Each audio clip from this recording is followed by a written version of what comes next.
Hello students, welcome to our an amazing channel SR academy. तो आज हम करने जा रहे हैं क्लास 10th के साइंस का चैप्टर नंबर 3, जिसका नाम है मेटल एंड नॉन मेटल्स।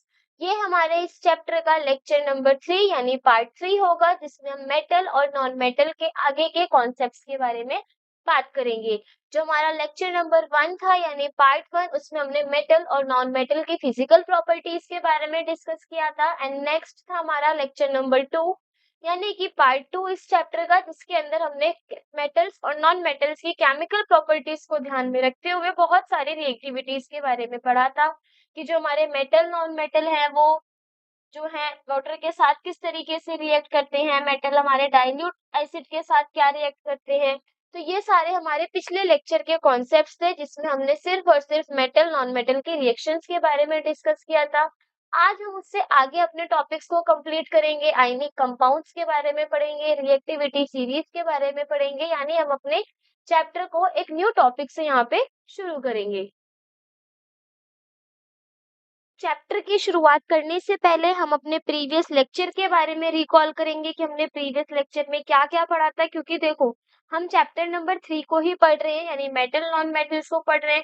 और ये हमारे मेटल नॉन मेटल का जो सफर है लेक्चर्स का वो काफी लंबा रहने वाला है, क्योंकि बहुत इंपॉर्टेंट चैप्टर है और इसमें से क्वेश्चंस काफी बार रिपीटेड भी आते हैं और एकदम डायरेक्ट क्वेश्चंस भी पूछे जाते हैं। तो हम क्या करेंगे, हर एक लेक्चर को करने से पहले प्रीवियस लेक्चर को रिकॉल करेंगे, ताकि हमें पिछला जो लेक्चर है वो भी ना भूले और उसी कॉन्सेप्ट को याद करते हुए, उसी को ध्यान में रखते हुए हम अपने आगे के कॉन्सेप्ट को भी क्लियर कर सके।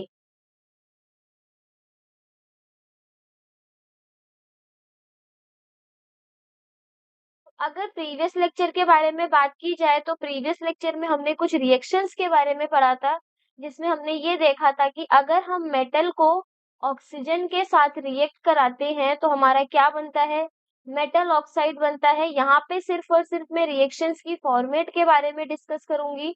जो भी एग्जांपल्स हैं वो हम ऑलरेडी लेक्चर में डिस्कस कर चुके हैं लेक्चर नंबर 2 में। सिर्फ यहाँ पे हम रिकॉल करने के लिए रिएक्शंस को देखेंगे कि अगर हम मेटल को ऑक्सीजन के साथ रिएक्ट कराते हैं तो हमारा बनता है मेटल ऑक्साइड। इसी तरीके से जब हम मेटल को वाटर के साथ रिएक्ट कराते हैं तो हमारा बनता है मेटल हाइड्रोक्साइड। और साथ ही साथ कौन सी गैस लिबरेट होगी इसमें से, वो होगी हमारी हाइड्रोजन गैस। नेक्स्ट हम देखेंगे, हमने जो रिएक्शन पढ़ी थी, अगर हम मेटल को डाइल्यूट एसिड के साथ रिएक्ट कराते हैं तो हमारा बनता है इसमें मेटल सॉल्ट। और साथ ही साथ कौन सी गैस लिबरेट होनी है, H2 गैस हमारी रिएक्शन से लिबरेट होगी। एंड लास्ट हमने इसमें पढ़ा था रिएक्शन में, अगर हमारे पास कोई मेटल A है, उसे हम किसी another salt of metal B के साथ रिएक्ट कराते हैं तो जो हमारा प्रोडक्ट बनता है वो होता है salt of metal A, salt of metal A plus में मेटल बी। और ये जो हमारा सॉल्ट ऑफ मेटल ए है या मेटल बी है, यानी ये वाली जो सबसे लास्ट की फोर्थ रिएक्शन है, वो हमारी कौन सी रिएक्शन की तरह है, डिस्प्लेसमेंट रिएक्शन की तरह, जिसमें हाईली पावर वाला जो एंजाइम होता है, मतलब जो ज्यादा रिएक्टिविटी जिसकी ज्यादा होती है, वो लेस रिएक्टिविटी वाले को रिप्लेस करके उसके साथ लग जाता है। सेम इस वाले रिएक्शन में भी यही होता है कि जो हमारा मेटल ए होता है वो सॉल्ट ऑफ मेटल बी से मेटल बी को एलिमिनेट कर देता है और मेटल बी के सॉल्ट के साथ लग के सॉल्ट ऑफ मेटल ए और मेटल बी की फॉर्मेशन को करता है। इसी के साथ हमने एक मोस्ट इंपॉर्टेंट पीवाईक्यू में रिपीटेड क्वेश्चन है, वो क्या है, एम्फोटेरिक ऑक्साइड। एम्फोटेरिक ऑक्साइड क्या थे, ऐसे मेटल ऑक्साइड जो हमारे एसिड के साथ भी रिएक्ट करें एज वेल एज बेस के साथ भी रिएक्ट करते हैं, उन मेटल ऑक्साइड को हम बोलते हैं एम्फोटेरिक ऑक्साइड। ठीक है, उसी के साथ साथ हमने देखा था H2 गैस जो है वो हमारी लिबरेट नहीं होती है जब हम मेटल को किसके साथ रिएक्ट कराते हैं, HNO3 के साथ। इसका रीजन ये है कि जब हम HNO3 के साथ मेटल को रिएक्ट कराते हैं तो इस दौरान जो हमारा HNO3 है वो क्या हो जाता है, वो ऑक्सीडाइजिंग एजेंट की तरह बिहेव करने लगता है और उस कंडीशन में हमारी H2 गैस लिबरेट नहीं होती है। एंड लास्ट था हमारे पास इसमें, जब हम वाटर के साथ काफी सारे मेटल्स को रिएक्ट करा रहे थे तो वहां पे हमने देखा था जो हमारा कैल्शियम और मैग्नीशियम है वो हैवी मेटल है, लेकिन वो वाटर के साथ जब आते हैं यानी वाटर के साथ उन्हें रिएक्ट करा जाता है तो वो क्या करते हैं, वो फ्लोट करने लगते हैं वाटर की सरफेस पे। तो इसका रीजन ये है कि जब हम मेटल को रिएक्ट कराते हैं किसके साथ, वाटर के साथ, तो इस दौरान क्या होता है उसमें से हमारी हाइड्रोजन गैस लिबरेट होती है और वो जो हाइड्रोजन गैस है वो कैल्शियम और मैग्नीशियम के सरफेस पे आके स्टिक हो जाती है, बबल्स की फॉर्मेशन शुरू कर देती है, जिसकी मदद से क्या होता है जो हमारा कैल्शियम और मैग्नीशियम है हैवी मेटल होने के बावजूद भी वाटर के ऊपर फ्लोट करने लगती हैं। तो एम्फोटेरिक ऑक्साइड हो गया हमारा, और हाइड्रोजन गैस HNO3 के साथ रिएक्ट करने पे मेटल क्यों नहीं लिबरेट होता, ये सारे क्वेश्चंस जो है वो इम्पोर्टेंट हैं, ऑलरेडी PYQ में पूछे गए हैं। बारी आती है हमारे टॉपिक्स की। आज के लेक्चर में हम किन किन टॉपिक्स को कवर करने वाले हैं, तो सबसे पहले हम रिएक्टिविटी सीरीज के बारे में पढ़ेंगे कि रिएक्टिविटी सीरीज क्या होती है। देन हम पढ़ेंगे reaction of metals with non metals, हम मेटल को रिएक्ट कराएंगे नॉन मेटल्स के साथ और देखेंगे कि हमारी किस चीज की फॉर्मेशन हो रही है। देन आयनिक कंपाउंड और लास्ट होगा हमारा प्रॉपर्टीज ऑफ आयनिक कंपाउंड्स। तो देखो आयनिक कंपाउंड और प्रॉपर्टी ऑफ आयनिक कंपाउंड ये हमारा आज का इम्पोर्टेंट टॉपिक है क्योंकि इससे भी क्वेश्चन काफी रिपीटेड होते हैं। तो एक एक करके हम सारे टॉपिक्स को कवर करते हुए आज के लेक्चर को फिनिश करेंगे। तो सबसे पहला जो हमारा लेक्चर का टॉपिक होने वाला है वो क्या है, रिएक्टिविटी सीरीज। तो चलिए शुरुआत करते हैं अपने लेक्चर को रिएक्टिविटी सीरीज टॉपिक को लेकर के। तो फर्स्ट टॉपिक है हमारा इसमें रिएक्टिविटी सीरीज। रिएक्टिविटी सीरीज में क्या बोला गया है, इसमें हमारे पास जो पॉइंट है, रिएक्टिविटी सीरीज होती क्या है। The reactivity series is a list of metals arrange in the order of their decreasing activities. जो हमारी रिएक्टिविटी सीरीज होती है ये मेटल की लिस्ट होती है जो अरेंज की जाती है उनकी डिक्रीजिंग एक्टिविटीज के बिहाफ पे। तो देखो यहाँ पे मैं कुछ मेटल्स के बारे में लिखूंगी, जैसे फर्स्ट है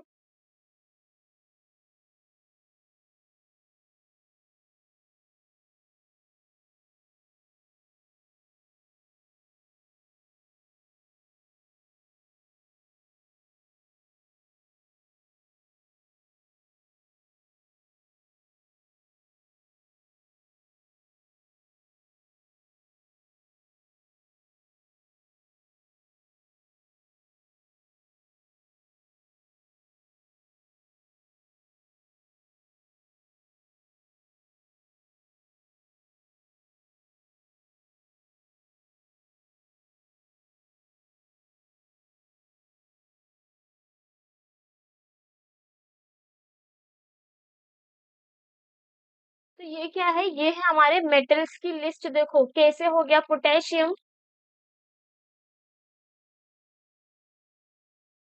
इसमें के क्या हो गया, के का मतलब हो गया पोटेशियम। Na हो गया हमारा सोडियम, Ca हो गया calcium, Mg is magnesium, Al is aluminium, Zn is zinc, Fe is iron, Pb is lead, H is hydrogen, Cu is copper, Hg is mercury, Ag is silver and Au जो है last में वो है हमारा gold. तो यहाँ पे क्या लिखे हैं, यहाँ पे मैंने मेटल्स की लिस्ट बना रखी है जिसको निमोनिक्स क्या होता है। वैसे तो इसका जो निमोनिक्स है, याद करने का तरीका, देखो याद करने के तरीके से पहले मैं यहाँ पे ये बताना चाहूंगी कि जो रिएक्टिविटी सीरीज है वो मेटल्स की लिस्ट है जो उसके डिक्रीजिंग ऑर्डर के बिहाफ पे यहाँ पे अरेंज की जाती है। तो यहाँ पे जो हमारा के वाला पार्ट है यानी जो पोटेशियम है ये मोस्ट रिएक्टिव मेटल होता है, और जैसे ही हम इस रिएक्टिविटी सीरीज में नीचे की तरफ बढ़ेंगे तो इसकी जो रिएक्टिविटी है वो घटने लगती है, यानी नीचे की तरफ जाने पर यानी जो हमारा AgAu हो गया वो बहुत ही ज्यादा कैसे रिएक्टिव मेटल होंगे, लीस्ट रिएक्टिव मेटल होंगे। तो रिएक्टिविटी सीरीज नीचे जाने पर क्या हो रही है, रिएक्टिविटी हमारी मेटल्स की डिक्रीज हो रही है। अब ये जो मेटल्स हैं उनको लाइन से याद करना इंपॉर्टेंट है क्योंकि अरेंजमेंट ही रिएक्टिविटी सीरीज में मेटल किस तरीके से दी गई है कि जैसे जैसे हम मेटल की लिस्ट में नीचे की तरफ फर्दर प्रोसीड करेंगे तो जो हमारी रिएक्टिविटी सीरीज में रिएक्टिविटी करने की टेंडेंसी है वो क्या होने लगेगी, कम होने लगेगी। अब ये जितने मेटल्स हैं सोडियम पोटेशियम कैल्शियम, इसको याद करने का एक तरीका है, वो क्या है, के से हो गया कैटरीना, एन से हो गया ने, सी से हो गया कार, एमजी से हो गया मंगवाई, एल से हो गया, एल्युमिनियम को एल ही रखेंगे, जेड का जेड, एफ से हो गया हमारा इसमें फरारी, पीवी से हो गया फिर भी, एच से हो गया है, सी यू से हो गया क्यों, एच जी से हो गया हंगामा, और ए जी ए यू हमारे एज इट इज रहेंगे। तो ये क्या है, ये हमारा इसको याद करने की एक ट्रिक है कि हम रिएक्टिविटी सीरीज को कैसे याद करेंगे। तो पोटेशियम यानी K, N sodium, C A calcium, M G F magnesium, aluminium zinc, F iron, lead, hydrogen, copper, mercury, H G A G और ए यू। ये हो गए हमारे रिएक्टिविटी सीरीज के मेटल्स। अब इनका निमोनिक्स क्या है, कैटरीना ने कार मंगवाई, एलजेडएन फरारी, फिर भी है क्यों हंगामा, AGAU. By this trick we can easily learn the all list of metals in reactivity series. यानी के से कैटरीना, एन से ने, सी से कार, एमजी से मंगवाई, एल से एल, जेडएन से जेडएन रहेगा, एफ से फरारी, पीवी से फिर भी, एच से है, सी यू से क्यों, एच जी से हंगामा, एजीएयू। यानी कैटरीना ने कार मंगवाई, एल जेडएन फरारी, फिर भी है क्यों हंगामा, एजीएयू। ये निमोनिक्स बहुत इजी और बहुत ज्यादा फेमस है, हम लोगों को भी हमारे टीचर्स ने ऐसे ही याद कराई थी।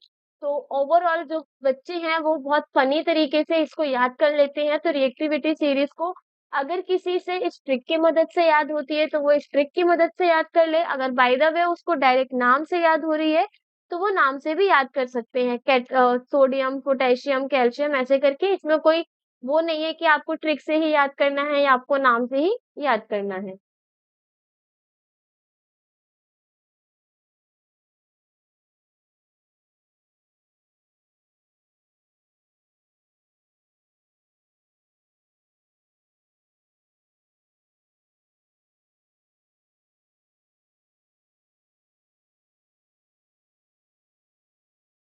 नेक्स्ट है हमारे पास reaction of metals with non metal. किस तरीके से जो हमारे रिएक्शन है मेटल्स की नॉन मेटल्स के साथ, अब हम उसको देखेंगे। तो सबसे पहले क्या बोला गया है, reactivity of elements is the tendency to attain a completely filled valence shell. देखो किसी भी एलिमेंट्स की रिएक्टिविटी वो ये शो करती है कि उसकी टेंडेंसी होती है, जैसे मान लो हमारा जो कोई भी मेटल है उसकी टेंडेंसी है कि वो अपने लास्ट जो वैलेंस शेल है उसको हमेशा कंप्लीटली फिल रखे। तो कंप्लीटली फिल करने के लिए या तो वो जो हमारे इलेक्ट्रॉन्स होते हैं अपनी बॉडी से या अपनी शेल से रिमूव आउट कर देते हैं या इलेक्ट्रॉन्स को अपने शेल में गेन करते हैं दूसरे एटम से। तो जो भी हमारे मेटल्स हैं या फिर नॉन मेटल्स हैं एलिमेंट्स हैं वो रिएक्टिविटी में क्या करते हैं, टेंडेंसी अटेन करते हैं ताकि वो अपने वैलेंस शेल को कंप्लीटली यानी पूरा फिल कर सके। नेक्स्ट पॉइंट में हमारे पास इसमें गिवन है atoms of the metals loses electrons from their valence shell to form cation and atom of the non-metals gain electrons in the valence shell to form anion। अब यहाँ पे देखो anion और cation के बारे में बात हो रही है।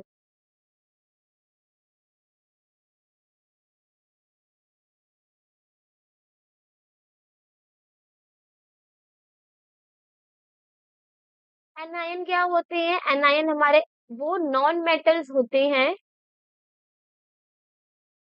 एनायन हमारे नॉन मेटल्स होंगे हमेशा और कैटायन हमारे मेटल्स होंगे हमेशा।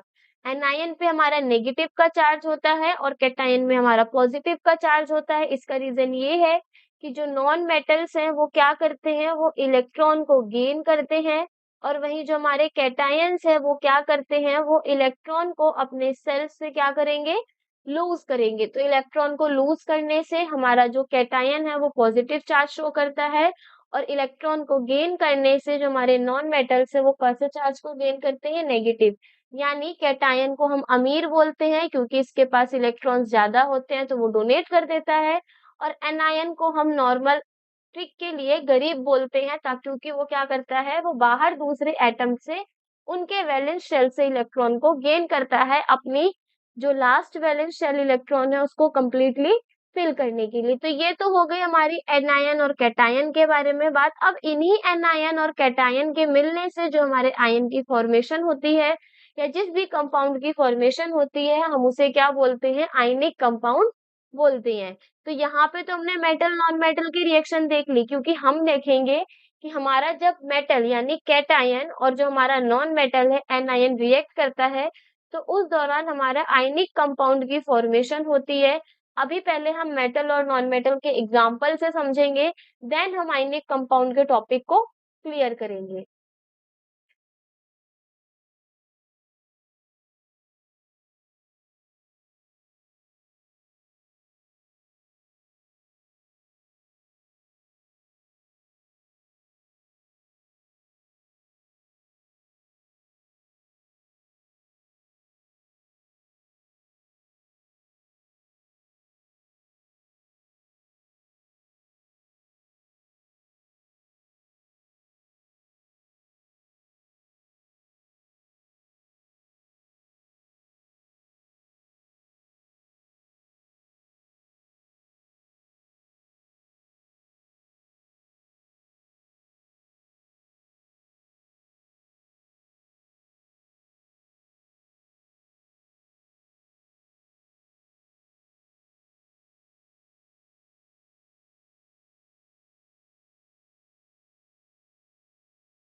फॉर एग्जाम्पल्स हमारे पास यहाँ पे मेटल है, वो है क्या, सबसे पहले हम यहाँ पे NaCl की फॉर्मेशन करते हैं, यानी फॉर्मेशन ऑफ NaCl। NaCl की फॉर्मेशन करेंगे तो यहाँ पे अगर मैं इसको ब्रेक डाउन करूँ तो एक होगा हमारा Na और एक होगा हमारा Cl।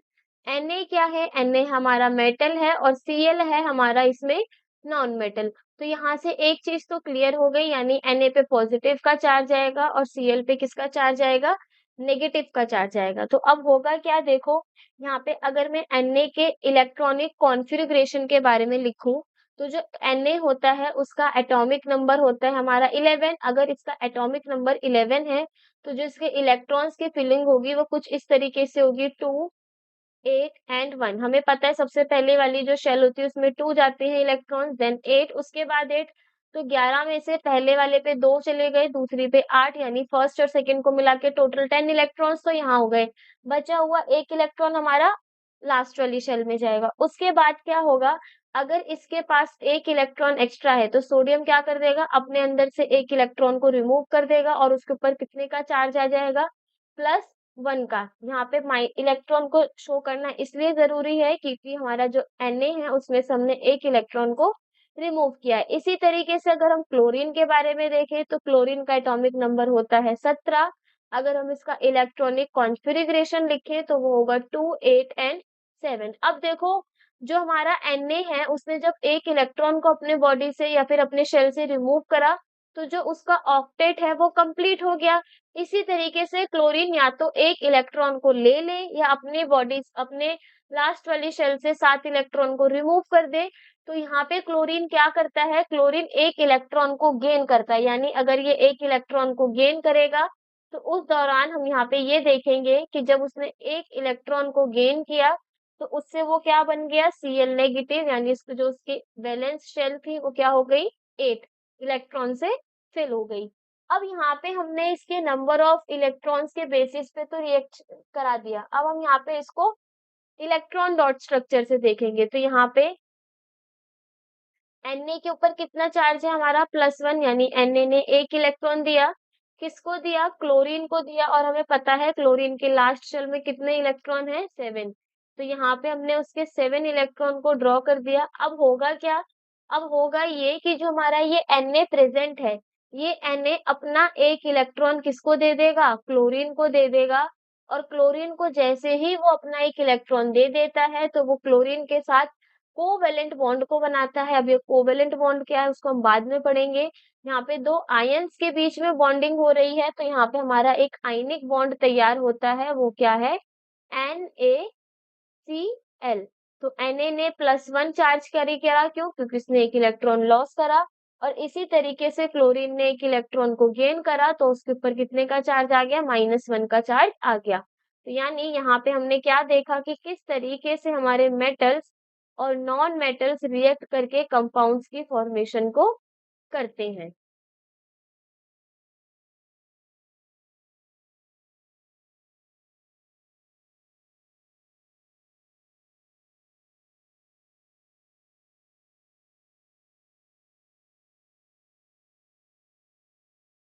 नेक्स्ट टॉपिक है हमारी आयनिक कंपाउंड्स के बारे में। अब हम पढ़ेंगे आयनिक कंपाउंड्स क्या होता है। देखो ऑलरेडी हम मेटल नॉन मेटल के रिएक्शन के बारे में डिस्कस कर चुके हैं। तो नेक्स्ट है अब हमारा इसमें क्या, आयनिक कंपाउंड।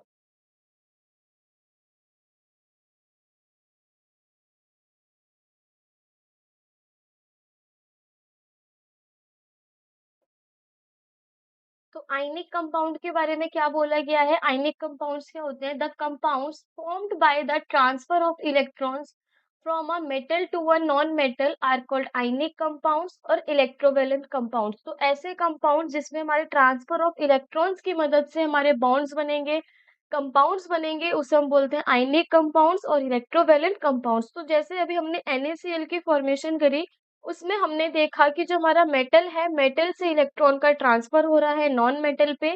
तो यहाँ पे भी यही चीज होगी, आयनिक कंपाउंड्स के अंदर भी ट्रांसफर ऑफ इलेक्ट्रॉन होगा एक मेटल से दूसरे नॉन मेटल पर। तो यहाँ पे हम ये चीज भी बोल सकते हैं कि जो हमारा आयनिक कंपाउंड्स है वो हमेशा कब बनेगा, जब हमारे ऑपोजिटली चार्ज आयन एक दूसरे को अट्रैक्ट करेंगे, तो उस कंडीशन पे हमारा आयनिक कंपाउंड की फॉर्मेशन होगी।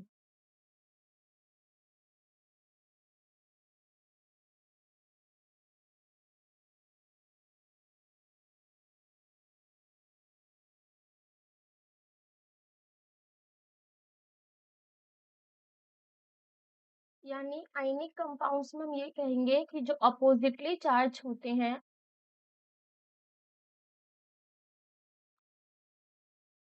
अपोजिटली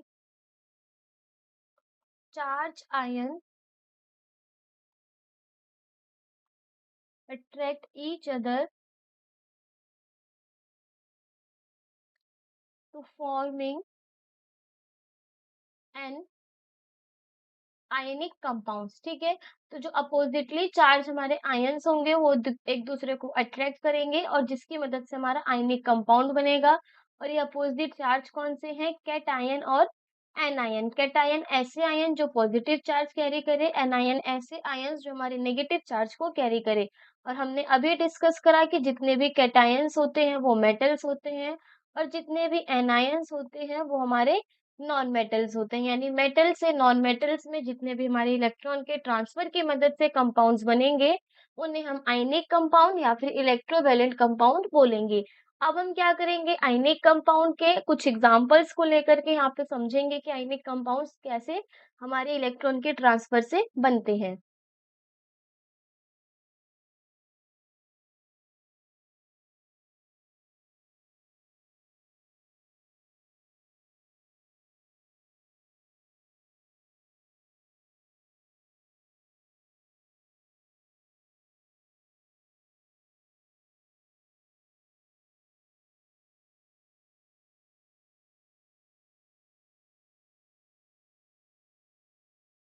तो सबसे पहले यहाँ पे हमारे पास एग्जाम्पल है किसका, फॉर्मेशन ऑफ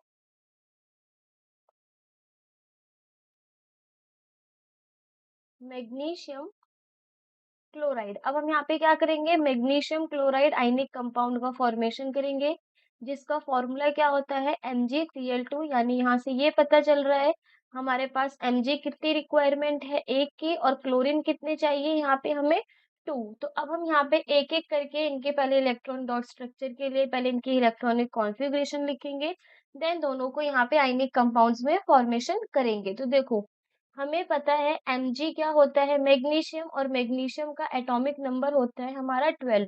तो अगर हम इसके वैलेंस शेल में इलेक्ट्रॉन्स को फिल करेंगे तो वो कुछ इस तरीके से होगा 2 8 एंड 2। यानी जो Mg है उसको अपने लास्ट वाली ऑक्टेट को फिल करने के लिए दो ऑप्शन है, या तो वो दो अपने में से लूज कर दे या तो वो 6 किसी से गेन कर ले। तो Mg क्या करते हैं, मैग्नीशियम के अंदर क्या केस होता है, वो अपने अंदर से दो इलेक्ट्रॉन को लॉस करेगा, यानी ये हो जाएगा हमारा Mg 2+, जिससे दो उसने 2+ का मतलब यहाँ पे ये है कि मैग्नीशियम ने अपने दो इलेक्ट्रॉन को वहां से अपनी वैलेंस शेल से रिमूव आउट कर दिया है। तो ये कितना हो जाएगा 2, 8, यानी इसने कितने इलेक्ट्रॉन को रिमूव किया है, दो इलेक्ट्रॉन को रिमूव किया है। इसी के साथ साथ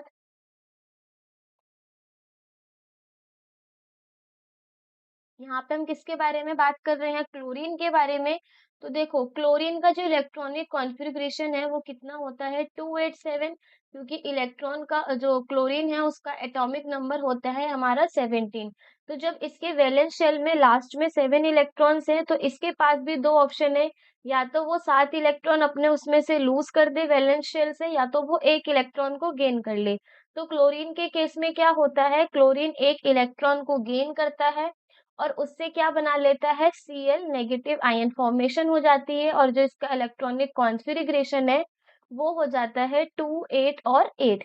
अब यहाँ पे हमें एक चीज देखने को मिली है कि जब हम MgCl2 की फॉर्मेशन कर रहे हैं तो उसमें हमें कितने क्लोरीन की रिक्वायरमेंट है, 2 क्लोरीन्स की रिक्वायरमेंट है। तो यहाँ पे twice of Cl then twice of electron होगा और यहाँ पे 2 Cl नेगेटिव की फॉर्मेशन होगी।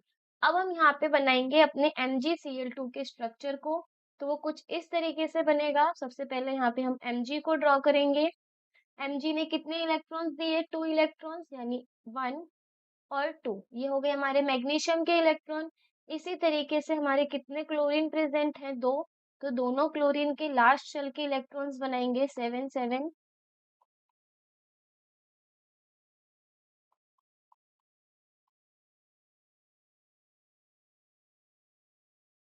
अब क्या होगा, अब ये जो मैग्नीशियम है अपना एक इलेक्ट्रॉन इस क्लोरीन को देगा और जो अपना दूसरा इलेक्ट्रॉन है वो इस वाले क्लोरीन को देगा।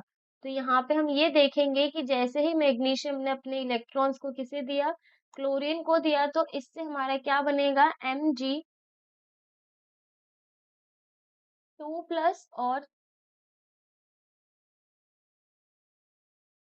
Cl2-।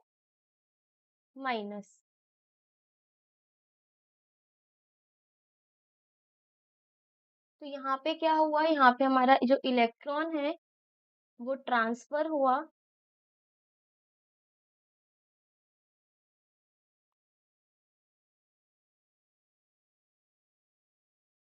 इलेक्ट्रॉन ट्रांसफर फ्रॉम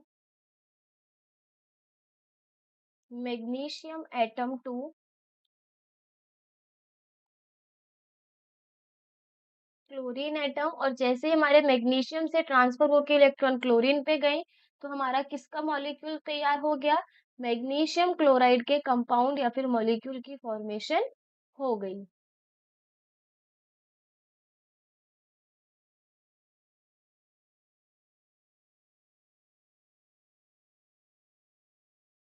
तो यहाँ पे हमारा फर्स्ट एग्जांपल किसका है, आयनिक कंपाउंड का, किस तरीके से हमारे आयनिक कंपाउंड में मैग्नीशियम क्लोराइड की फॉर्मेशन हुई।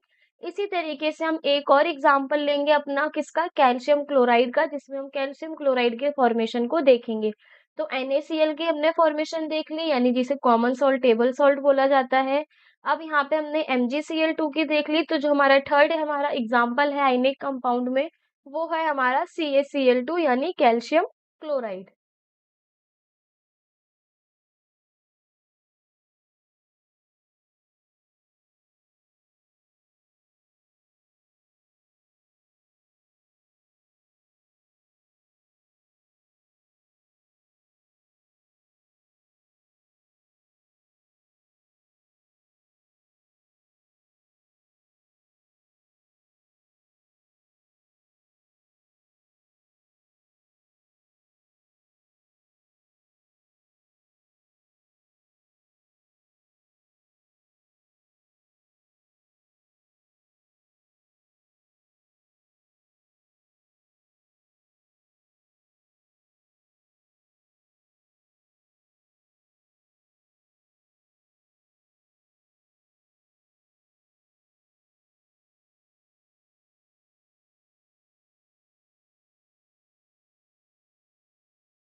सेकंड हमारे पास आयनिक कंपाउंड के अंदर एग्जांपल है किसका, फॉर्मेशन ऑफ कैल्शियम क्लोराइड। अब हम किसकी फॉर्मेशन करेंगे, कैल्शियम क्लोराइड यानी CaCl2। अब यहाँ से भी एक चीज क्लियर हो गई कि हमें कैल्शियम कितनी चाहिए, सिंगल 1 चाहिए, और Cl कितना चाहिए, वो हमें 2 चाहिए, जिसमें हमारा कैल्शियम कौन सा पार्ट होगा, कैटायन वाला पार्ट होगा, यानी ये हमारा मेटल होगा। इसी तरीके से जो हमारा Cl है वो एनायन वाला पार्ट होगा, और क्या होगा हमारा इसके अंदर, नॉन मेटल होगा। तो अब हम यहाँ पे पहले इसके इलेक्ट्रॉनिक कॉन्फ़िगरेशन लिखेंगे, देन उसके बाद हम इसे सॉल्व करेंगे। तो सबसे पहले बारी आती है कैल्शियम की। हमें पता है जो कैल्शियम है उसका एटॉमिक नंबर कितना है, 20। तो जो इसका इलेक्ट्रॉनिक कॉन्फ़िगरेशन यानी वैलेंस शेल की फिलिंग होगी वो कैसी होगी इलेक्ट्रॉन्स की, 2 8 8 और 2। देखो 2 8 10 10 और 8 18 और 2 हो गए हमारे यहाँ पे 20। अब कैल्शियम के पास ऑक्टेट को फिल करने के दो रास्ते हैं, या तो वो दो इलेक्ट्रॉन्स को लॉस कर दे, या वो अपने वैलेंस शेल को कंप्लीट करने के लिए 6 इलेक्ट्रॉन को गेन कर ले किसी से। लेकिन 6 इलेक्ट्रॉन को गेन करने में ज्यादा एनर्जी की रिक्वायरमेंट होगी, और जो हमारा एटम है वो स्टेबल भी नहीं हो पाएगा। तो इस कंडीशन में जो हमारा कैल्शियम है वो क्या करता है, वो अपने अंदर से 2 इलेक्ट्रॉन्स को रिमूव आउट कर देता है, यानी वैलेंस शेल से 2 इलेक्ट्रॉन को लॉस करेगा। तो जो हमारा कैल्शियम है वो बन जाएगा Ca,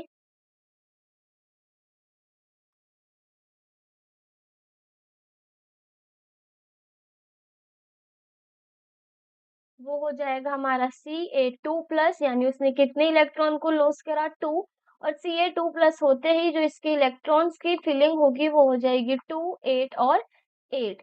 देन हमें पता है क्लोरीन के बारे में, क्लोरीन का जो इलेक्ट्रॉनिक कॉन्फ़िगरेशन है वो कितना होगा, वो होगा हमारा 2 8 और 7, क्योंकि इसका एटॉमिक नंबर 17 होता है। अब क्लोरीन के पास भी सेम वही केस है, या तो वो इलेक्ट्रॉन को गेन कर ले, या वो 7 इलेक्ट्रॉन को अपने अंदर से लॉस कर दे। तो एक इलेक्ट्रॉन को गेन करने में ज्यादा एनर्जी की रिक्वायरमेंट नहीं होती है, इस वजह से क्लोरीन क्या करेगा, एक इलेक्ट्रॉन को गेन कर लेगा, और जैसे ही एक इलेक्ट्रॉन को गेन करेगा ये बन जाएगा Cl नेगेटिव, और इसकी जो इलेक्ट्रॉनिक कॉन्फ़िगरेशन है वो हो जाएगी 2 8 और 8। अब देखो यहाँ पे हमारे पास 2 क्लोरीन्स की रिक्वायरमेंट है, यानी जो हमारे क्लोरीन का इलेक्ट्रॉनिक कॉन्फ़िगरेशन है वो कितना हो जाएगा, 2Cl plus twice of electron gives 2Cl negative ions. अब यहाँ पे हमने इनकी इलेक्ट्रॉनिक कॉन्फ़िगरेशन लिख ली, कैसे कैसे उन्होंने अपने ऑक्टेट रूल को कंप्लीट करा। अब हम क्या करेंगे, अब हम यहाँ पे इलेक्ट्रॉन्स की ट्रांसफरिंग कराएंगे, किस तरीके से, देखो कैल्शियम में कितने इलेक्ट्रॉन प्रेजेंट है, 2 इलेक्ट्रॉन्स लास्ट शेल में जो डोनेट करेगा, और जो हमारा क्लोरीन है, क्लोरीन के लास्ट शेल में 7 इलेक्ट्रॉन्स प्रेजेंट है, यानी 1 2 3 4 5 6 और 7। इसी तरीके से 1 2 3 4 5 6 और 7। अब होगा क्या, ये जो क्लोरीन है वो क्या, जो हमारा कैल्शियम है वो एक इलेक्ट्रॉन को किसे दे देगा, ऊपर जो हमारा ये क्लोरीन प्रेजेंट है उसे, देन दूसरा वाला अपना जो आयन है इलेक्ट्रॉन है वो दूसरे वाले क्लोरीन को दे देगा। उसके बाद जो हमारा फॉर्मेशन होगी वो किसकी होगी, Ca2+ और Cl negative twice of ion की। यानी यहाँ पे हमने ये देखा कि किस तरीके से हमारा इलेक्ट्रॉन का ट्रांसफर हो रहा है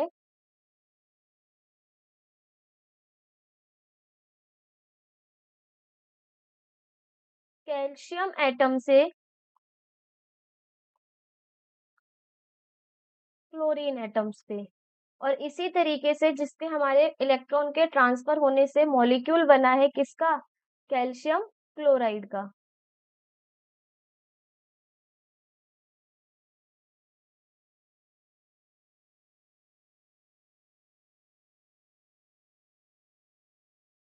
तो यहाँ पर हुए हमारे आयनिक कंपाउंड्स के तीनों एग्जाम्पल फिनिश, यानी NaCl MgCl2 और CaCl2 को समझते हुए हमने यहाँ पे 3 एग्जाम्पल्स को करे आयनिक कंपाउंड्स के। अब पेपर में देखो आयनिक कंपाउंड के बारे में भी पूछते हैं कि बताओ आयनिक कंपाउंड्स क्या होते हैं, आयनिक कंपाउंड्स के एग्जाम्पल्स बताने होते हैं, और साथ ही साथ हमें वहाँ पे आयनिक कंपाउंड से रिलेटेड उनकी प्रॉपर्टीज को भी बताना पड़ता है। तो यहाँ पे तो हम लोगों ने सिर्फ अभी आयनिक कंपाउंड्स के बारे में पढ़ा, उनकी फॉर्मेशंस के बारे में पढ़ा। अब जो हमारा काम है वो है आयनिक कंपाउंड्स की प्रॉपर्टीज के बारे में पढ़ना।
अब बारी आई किसकी? फिजिकल प्रॉपर्टीज ऑफ मतलब आयनिक कंपाउंड्स की प्रॉपर्टीज के बारे में। सबसे पहला है फिजिकल नेचर। जो हमारे आयनिक कंपाउंड्स के फिजिकल नेचर के बारे में बात करें कि वो सॉलिड होते हैं, लिक्विड होते हैं या गैस होते हैं, तो हमारा जो physical property of ionic compounds में है वो सबसे पहले ये बोला गया है कि जो हमारे आयनिक कंपाउंड्स होते हैं वो जनरली सॉलिड होते हैं, हार्ड होते हैं और कैसे होते हैं? ब्रिटल नेचर के होते हैं। क्यों?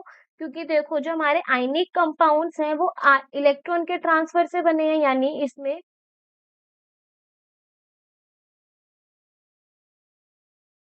एक हमारा एनायन होगा, तो दूसरा हमारा कैटायन है, देन एनायन है, फिर कैटायन है।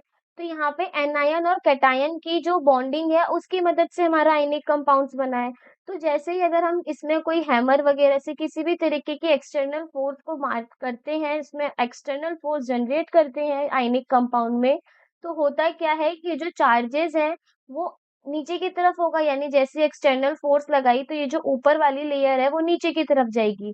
तो नीचे जाते ही ये पॉजिटिव चार्ज सेम चार्ज हो जाएंगे और सेम चार्ज होते ही वो एक दूसरे को क्या करेंगे? रिपेल करेंगे, दूर दूर भागेंगे, जिसकी मदद से ये जो हमारे आयनिक कंपाउंड्स है वो क्या हो जाते हैं? टूट जाते हैं, यानी अलग अलग हो जाते हैं। तो यहाँ पे बस यही बोला गया है कि जो आयनिक कंपाउंड्स है वो सॉलिड होते हैं, हार्ड होते हैं, ब्रिटल नेचर के होते हैं, यानी एक्सटर्नल फोर्स अप्लाई करने पर जो हमारे आयनिक कंपाउंड्स हैं वो इजिली ब्रेक हो जाते हैं।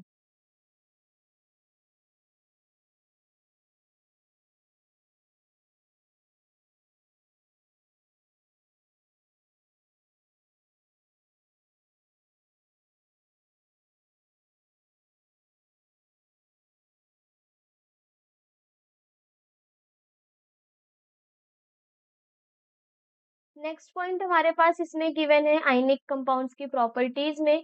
जो आयनिक कंपाउंड्स होते हैं उनकी मेल्टिंग और बॉइलिंग पॉइंट के बारे में बात करें, इनका जो मेल्टिंग और बॉइलिंग पॉइंट होता है वो बहुत ज्यादा हाई होता है। इसका रीजन ये है कि ये जो हमारे आयनिक कंपाउंड्स बनते हैं वो किसकी वजह से बनते हैं? हमारे अपोजिट आयंस की वजह से बनते हैं। अपोजिट आयंस की वजह से बनने के कारण इनका जो इलेक्ट्रोस्टैटिक फोर्स है, इलेक्ट्रोस्टैटिक फोर्स क्या होता है? इलेक्ट्रॉन्स के बीच में लगता है। इलेक्ट्रोस्टैटिक फोर्स बहुत ज्यादा हाई होता है। ये जो हमारे आयंस होते हैं वो अपोजिट आयंस को बहुत हायर अमाउंट में या फिर बहुत हाई प्रेशर से, ये बहुत हाई पावर से अट्रैक्ट करके रखते हैं, अपने साथ बाइंड करके रखते हैं। तो इनको मेल्ट करने के लिए, बॉईल करने के लिए, यानी उनके मेल्टिंग पॉइंट और बॉइलिंग पॉइंट कैसे होते हैं? हाई होते हैं। इसी तरीके से नेक्स्ट है हमारे पास इसमें सॉल्युबिलिटी। सॉल्युबिलिटी क्या होगी? Generally soluble in water and insoluble in solvent such as kerosene and petrol. तो वाटर के अंदर जितने भी हमारे आयनिक कंपाउंड्स हैं वो सॉल्युबल होंगे, लेकिन वहां पे अगर हम सॉल्वेंट्स के बारे में बात करें, जैसे केरोसिन ऑयल हो गया और पेट्रोल हो गया, तो इन दोनों कंडीशंस में क्या होंगे? हमारे जो आयनिक कंपाउंड्स होंगे वो इनसॉल्युबल नेचर के होंगे। लास्ट है हमारे पास इसमें conduction of electricity. Electricity conduction के बेसिस पे अगर हम बात करें, तो जो हमारे आयनिक कंपाउंड्स होते हैं वो इलेक्ट्रिसिटी को कंडक्ट करते हैं इन molten and solution form, but not in solid state. देखो सॉलिड स्टेट में ना करने का रीजन क्या है? सबसे पहले ये समझो इलेक्ट्रिसिटी के दौरान होता क्या है। इलेक्ट्रिसिटी का मतलब होता है फ्लो ऑफ इलेक्ट्रॉन्स। जैसे ही हमारे इलेक्ट्रॉन फ्लो करेंगे, तेजी से बहते हैं किसी भी वायर के अंदर, तो उससे हमारा क्या जनरेट होता है? इलेक्ट्रिसिटी। अब इलेक्ट्रिसिटी को जनरेट कराने के लिए इलेक्ट्रॉन का फ्लो होना जरूरी है। लेकिन अगर हम सॉलिड स्टेट में बात करेंगे, तो सॉलिड स्टेट में जो हमारे इलेक्ट्रॉन्स है वो क्या कर रखे होंगे? बाइंडिंग कर रखे होंगे दूसरे इलेक्ट्रॉन से, यानी एक दूसरे इलेक्ट्रॉन से जुड़े होंगे, फ्री प्रेजेंट नहीं होंगे। लेकिन जैसे ही वो मोल्टेन स्टेट में आते हैं या सॉल्यूशन के स्टेट में आते हैं, तो जो हमारे इलेक्ट्रॉन्स होते हैं वो फ्री हो जाते हैं, यानी जो कैटायंस और एनायंस हैं वो फ्री हो जाएंगे। और अगर वो फ्री होंगे, वो फ्लो करेंगे, और फ्लो करने की वजह से हमारी इलेक्ट्रिसिटी आयनिक कंपाउंड्स के अंदर कंडक्ट होगी। तो आयनिक कंपाउंड्स की 4 मेजर और इम्पोर्टेंट प्रॉपर्टीज क्या है? सबसे पहले वो सॉलिड और ब्रिटल होते हैं। जनरली वो हमें सॉलिड स्टेट में हार्ड देखने को मिलेंगे। इनका मेल्टिंग और बॉइलिंग पॉइंट बहुत हाई होता है due to their electrostatic force between them. Next है सॉल्युबिलिटी। जो हमारे आयनिक कंपाउंड्स होते हैं वो जनरली वाटर में सॉल्युबल होते हैं। लेकिन वहीं अगर हम सॉल्वेंट के बारे में बात करें, तो वो केरोसिन और पेट्रोल जैसे सॉल्वेंट के अंदर इनसॉल्युबल नेचर के पाए जाते हैं। और अगर कंडक्शन ऑफ इलेक्ट्रिसिटी की बात की जाए, तो जो हमारे आयनिक कंपाउंड्स होते हैं उनके अंदर से हमारी इलेक्ट्रिसिटी कंडक्ट होती है, लेकिन मोल्टन स्टेट में या फिर सॉल्यूशन स्टेट में। क्योंकि मोल्टन स्टेट में और सॉल्यूशन स्टेट में आते ही हमारे आयनिक कंपाउंड्स के जो इलेक्ट्रॉन्स हैं वो फ्री हो जाते हैं। और हमें पता है इलेक्ट्रिसिटी को फ्लो कराने के लिए, इलेक्ट्रिसिटी को जनरेट कराने के लिए हमारे इलेक्ट्रॉन्स का फ्लो होना बहुत जरूरी है। और अगर बाई चांस हमारे आयनिक कंपाउंड सॉलिड स्टेट में पाए जाएंगे, तो इस कंडीशन में हमारे जो इलेक्ट्रॉन्स हैं वो अपोजिट आयंस के साथ बाइंडिंग पोजीशन पे रहेंगे, जिसकी मदद से वो हमारे फ्रीली मूव नहीं कर पाएंगे और हमारी इलेक्ट्रिसिटी कंडक्ट नहीं होगी। तो यहाँ पे होता है हमारे आज का लेक्चर फिनिश, जिसमें हमने आयनिक कंपाउंड की प्रॉपर्टीज को भी फिनिश कर लिया है।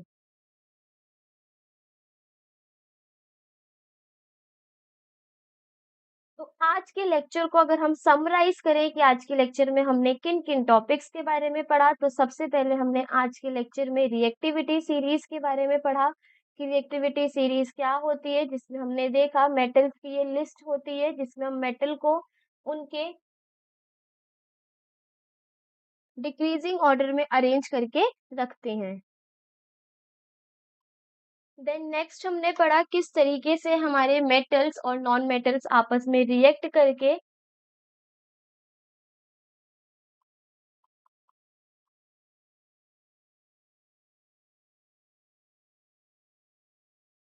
मेटल्स और नॉन मेटल्स रिएक्ट करके हमारे आयनिक कंपाउंड्स की फॉर्मेशंस को करते हैं। देन लास्ट हमने आयनिक कंपाउंड की प्रॉपर्टीज के बारे में पढ़ा, और यहाँ पे हमने कुछ आयनिक कंपाउंड्स के एग्जाम्पल्स के बारे में भी डिस्कस किया। तो अभी तक तो हमारा चैप्टर का बहुत बेसिक बेसिक पार्ट चल रहा था और इजी सा था। लेकिन जो हमारा लेक्चर नंबर 4 होगा, उसमें हम देखेंगे किस तरीके से हम मेटल्स को निकालते हैं उन अर्थ से, और किस तरीके से हम मेटल की रिफाइनिंग करते हैं। तो जो हमारा नेक्स्ट लेक्चर होगा वो होगा अकरेंस ऑफ मेटल्स के ऊपर, यानी मेटल्स को किस तरीके से निकाला जाता है, कैसे उसको रिफाइनिंग की जाती है, इन सब के बारे में पढ़ेंगे। तो आज का लेक्चर हमारा यही फिनिश होता है। मिलते हैं अपने नेक्स्ट लेक्चर में, जिसमें हम मेटल्स के अकरेंस के बारे में पढ़ेंगे।